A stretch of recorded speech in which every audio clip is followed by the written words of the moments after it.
left is pure as gold and will never break. We know what's at stake, eyes are wide awake, yeah! So why is this type of record interesting? Basically, it condenses all the hard work during 6-7 years. We put everything to the test. Since I'm a mechanic from the beginning, I have a good understanding what needs to be checked before doing these kind of runs. Everything needs to be perfect. Tires, suspension, The gearbox, the clutches, the engine, the aero, the wheels, the brakes, maximum stress, because it is a big performance challenge in one very short period of time. There is no other test like this. That's what makes it exciting. the Jesko, you feel everything. The RPM is way higher, it's just screaming. I can't really compare it to another streetcar driven. It's just another level.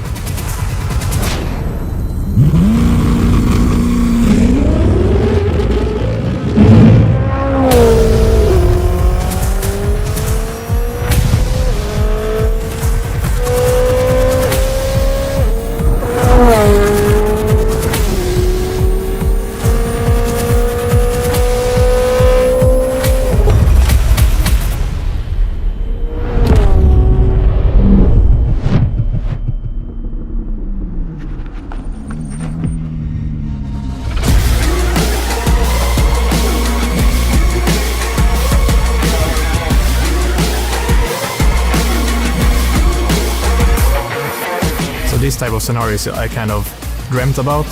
A new world record. We beat ourselves again, which has sort of become a thing for us. To be able to step out of a car and just on a record, hugging my colleagues and so on, that's something you dream about. We will keep on pushing every time, every year, raising the bar.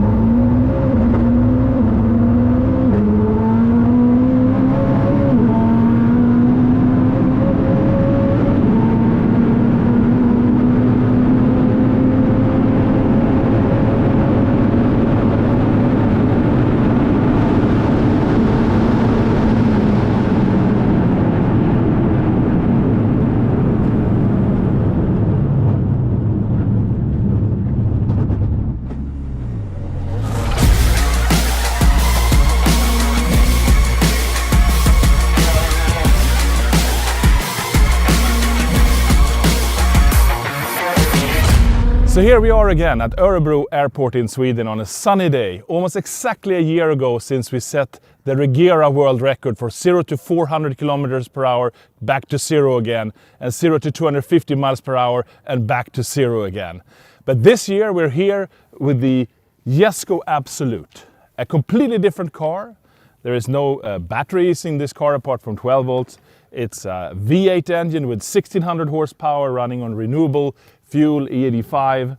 It's got our LST 9-speed gearbox. This is the low drag top speed version. So it has an advantage going from 0 to 400 and 0 to 250 miles per hour.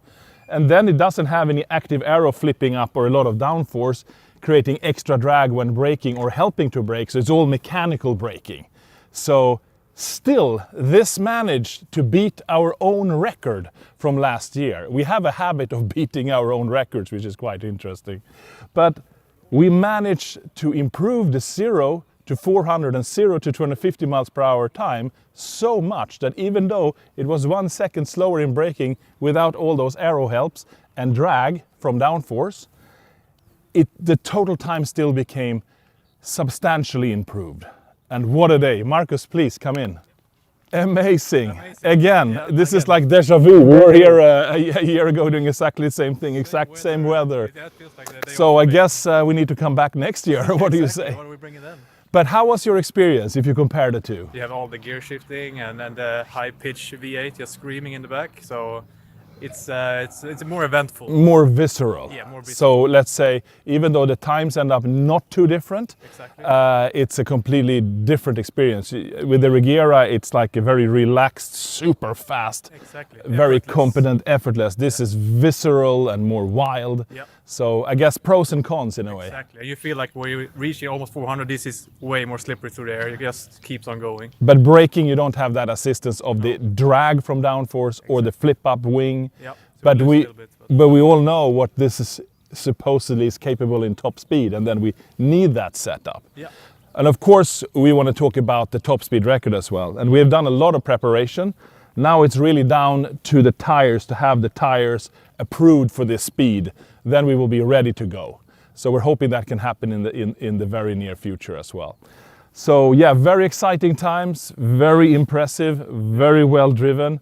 And this is the first time ever a production car has done 0 to 250 miles per hour under 20 seconds, and a beautiful time of 18.8 to 400, and back down again to 0 in 27.83 seconds. Amazing. Cheers, guys.